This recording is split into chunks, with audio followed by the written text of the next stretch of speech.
मुक्ति मोर्चा के हेमंत सोरेन की गिरफ्तारी के बाद क्या सिंपैथी वोट हेमंत सोरेन को मिलेगा? झारखंड मुक्ति मोर्चा एक बार फिर सरकार बनाएगी है, यहाँ पर एंटी इनकम्बेंसी का फायदा जो है वो बीजेपी उठाएगी।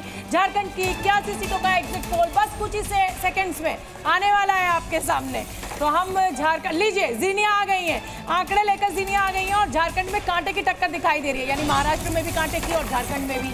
एग्जिट पोल में झारखंड को बहुत मामूली सी बढ़त दिख रही है, बीजेपी को 36 से 41 सीटें। बिल्कुल, बीजेपी प्लस को 36 से 41 सीटें मिलती हुई दिखाई दे रही हैं। जेएमएम प्लस को 39 से 44 सीटें जाती हुई दिखाई दे रही हैं। यहाँ जेएमएम को अगर देखा जाए तो आप देख सकते हैं कि इस एग्जिट पोल में मामूली सी बढ़त मिलती हुई दिखाई दे रही है। ये एग्जिट पोल झारखंड का जीनिया का एआई सर्वे, एआई एग्जिट पोल, जिसमें बीजेपी प्लस को 36 से 41 सीटें और 39 से 44 सीटें जेएमएम प्लस। जल्दी से टिप्पणी दीजिए इस पर। झारखंड पे हालांकि लेकिन झारखंड वो फॉलो नहीं कर रहे, इसको फॉलो नहीं किया है, लेकिन फिर भी आंकड़ों को देख के कुछ तो आप कहेंगे हेमंत सोरेन गिरफ्तार हुए और उसके बाद ये चुनाव हुआ है।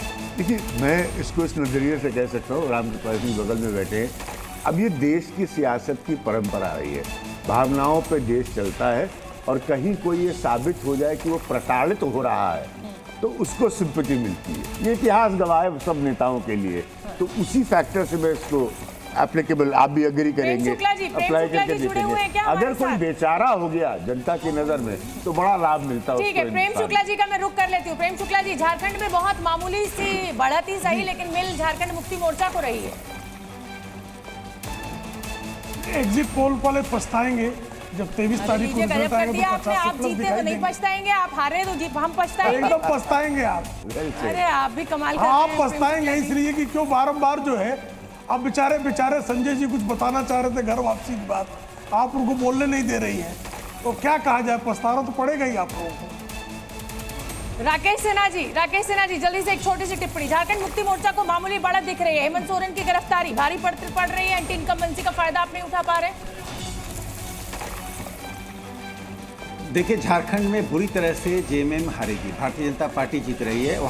वहाँ ट्राइबल सीट्स पे जहाँ उनकी जीत होती थी वहीं पर उनकी स्थिति खराब होती जा रही है, चाहे कोल्हन हो या सिंहभूम का एरिया हो। वहाँ भारतीय जनता पार्टी को बढ़त दो कारण से है। एक तो इतने संसाधन होते हुए भी आदिवासियों की स्थिति वही रह गई है। 28 सीट ट्राइबल सीट है, उन ट्राइबल सीट पे, उन ट्राइबल एरिया में जाकर देखिए, बिरसा मुंडा, धरती आबा जिनको कहा जाता है, उस बिरसा मुंडा को भी सम्मान नहीं दे पाए। आज प्रधानमंत्री नरेंद्र मोदी जी ने जिस प्रकार से बिरसा मुंडा को सम्मान दिया, जिस प्रकार से जनजातीय गौरव दिवस घोषित किया, यह इसका बड़ा असर है। पहली बार हिंदुस्तान में एक सवाल बहुत अहम आपसे पूछना है, फिर मोहन कर्माकर जी के पास जाऊंगा। राकेश जी, अभी संजय गुप्ता जी ने, जो उद्धव गुट से आते हैं शिवसेना से, उन्होंने एक बहुत बड़ी ब्रेकिंग दी है कि घर वापसी का मन सभी का है।